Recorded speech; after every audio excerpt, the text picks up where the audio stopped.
କଳାହାଣ୍ଡି ଜିଲ୍ଲା ଜୟପାଟଣା କଲ୍ୟାଣ ମଣ୍ଡପଠାରେ ଜୟପାଟଣା ବ୍ଲକର ସାଂଗଠନିକ ବୈଠକ ବ୍ଲକ ସଭାପତି କ୍ଷୀରଚନ୍ଦ୍ର ମାଝୀଙ୍କ ସଭାପତିତ୍ୱରେ ଅନୁଷ୍ଠିତ ହୋଇଯାଇଛି।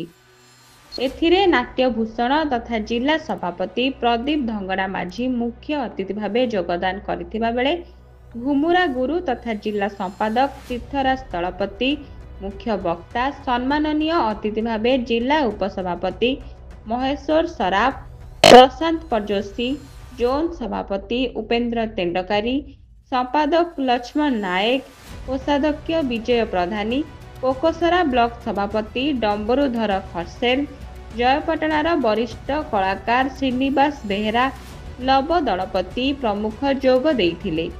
ଗୌତମ ଖମାରୀ ସ୍ୱାଗତ ଭାଷଣ ଦେଇଥିବା ବେଳେ ରବି ନାରାୟଣ ବେହେରା ମଞ୍ଚ ପରିଚାଳନା କରିଥିଲେ। ନୂତନ କମିଟି ମନୋନୟନରେ ସଭାପତି ଭାବେ ସତ୍ୟାନନ୍ଦ ପୂଜାରୀ, ଉପସଭାପତି ଗୌତମ ଖମାରୀ ପରମେଶ୍ୱର ନାଗ, ସମ୍ପାଦକ ଭାବେ ଯୁଗଳ ମାଝୀ, ଯୁଗ୍ମ ସମ୍ପାଦକ ସୁଧାଂଶୁ କୁମାର ଠାକୁର, ଲାଲ ବାହାଦୁର ବାଗ, କୋଷାଧ୍ୟକ୍ଷ ରବି ନାରାୟଣ ବେହେରା ମନୋନୀତ ହୋଇଥିଲେ। ଏହି ସଭାରେ ପେନସନଭୋଗୀ କଳାକାରଙ୍କ ସାମୂହିକ ଓ ବ୍ୟକ୍ତିଗତ ଉନ୍ନତି ସହ ଆମ କଳାକୁ ବଞ୍ଚାଇବାକୁ ଅହରହ ପ୍ରୟାସ ସହ ସାଂଗଠନିକ ମଜବୁତ ଉପରେ ଆଲୋକପାତ ହୋଇଥିଲା।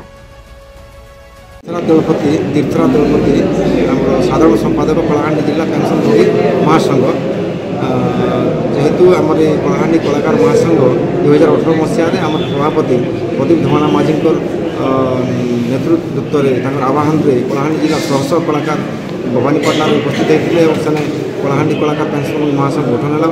ସେଦିନ 4ଟା ଜୋନ୍ ହେଲା ଏବଂ ପ୍ରତି ବ୍ଲକରେ ଗୋଟେ ନୂଆ କମିଟି ବର୍ତ୍ତମାନ ହେଉଛି। କେତେ ଜାଗାରେ ହେଇଛି, କେତେ ଜାଗାରେ ନାହିଁ ହେବାର ନାହିଁ। ତେଣୁ ଆମେ କଳାକାରମାନେ ସମସ୍ତେ ଯେହେତୁ ବ୍ୟକ୍ତିଗତ ଭାବରେ ପେନସନ୍ ପାଉଥିଲେ ଏବଂ ସମସ୍ତେ ଏକାଠି ଠୁଳ ନେଇପାରୁଥିଲେ ଏବଂ ଭାବର ଆଦାନ ପ୍ରଦାନ ନେଇପାରୁଥିଲେ ଏବଂ ବ୍ୟକ୍ତିଗତ ସମସ୍ୟା ସହିତ ସାମୂହିକ ସମସ୍ୟାର ସମାଧାନ ଲାଗି ଆମେ କଳାହାଣ୍ଡି କଳାକାର ପେନସନଭୋଗୀ ମହାସଂଘ କରାଯାଇଛି। ମୋ ନା ପ୍ରଦୀପ ଧଙ୍ଗଡ଼ା ମାଝୀ, ମୁଇଁ ଆମର କଳାହାଣ୍ଡି ଜିଲ୍ଲା ସଭାପତି ଅଛି କଳାହାଣ୍ଡି କଳାକାର ପେନସନଭୋଗୀ ମହାସଂଘ। ଆଜିର ବୈଠକର ମୁଖ୍ୟ ଉଦ୍ଦେଶ୍ୟ କ'ଣ? ଆଜି ବୈଠକର ମୁଖ୍ୟ ଉଦ୍ଦେଶ୍ୟ ହେଲା କି ଆମର ବ୍ଲକ ଲେଭେଲ କର୍ମକର୍ତ୍ତା ଆମର ଚୟନ ଥିଲା ଆଜି, ଆଉ ଚୟନ କରାଗଲା। ଆମର president, vice president, secretary, joint secretary ଆଉ କେସିଆର, ଆଉ ଆମର ଯେହେତୁ ଜୟପାଟଣା ବ୍ଲକରେ 22ଟା ପଞ୍ଚାୟତ ଅଛି, ତ ସବୁ ପଞ୍ଚାୟତରୁ ଜଣେ ଜଣେ ପ୍ରତିନିଧିକି ଆମେ ଏକ୍ସିକ୍ୟୁଟିଭ ବଡିରେ ନେଲୁ।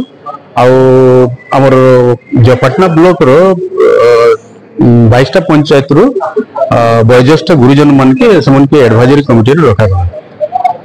କଳାକାର ସଂଘର ମୁଖ୍ୟ ଉଦ୍ଦେଶ୍ୟ କ'ଣ? দেখুন, এটা যেহেতু পেনশন যেন পাচ্ছেন সেমনকে নিয়ে এটা সংগঠন, তো যেন আমার যেন পেনশন পাচ্ছেন যেন বন্ধু মানে সেমানকর ভাল মন্দ সুখ দুঃখ আগে কেনতা কিনা সেমানকর বিভিন্ন দাবি যেন আছে সেটা কেনতা পূরণ হই পারবা সে উপরে আজির মিটিং রে আলোচনা হইতলা। କଳାହାଣ୍ଡି ଜିଲ୍ଲାରୁ ଚିତ୍ରସେନ ବାଗଙ୍କ ରିପୋର୍ଟ, ସ୍ୱପ୍ନା ଲାଇଭ୍।